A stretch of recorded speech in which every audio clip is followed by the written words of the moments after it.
How to add music on Instagram Notes. Hey guys, welcome back. Today I'm going to show you how to add your music on Instagram Notes. So first you're going to go onto the app and you're going to go to your home page and to your messages. Then you'll see the note with your profile icon. Click on the note icon and then just under your profile icon, you can see the music icon, which you will tap on. And here you have all of the options. You can even search for the music that you want. Let's just take the song for now.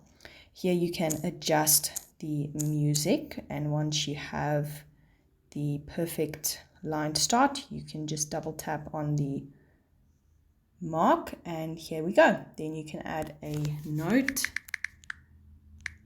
and you can click on share, and then there you go.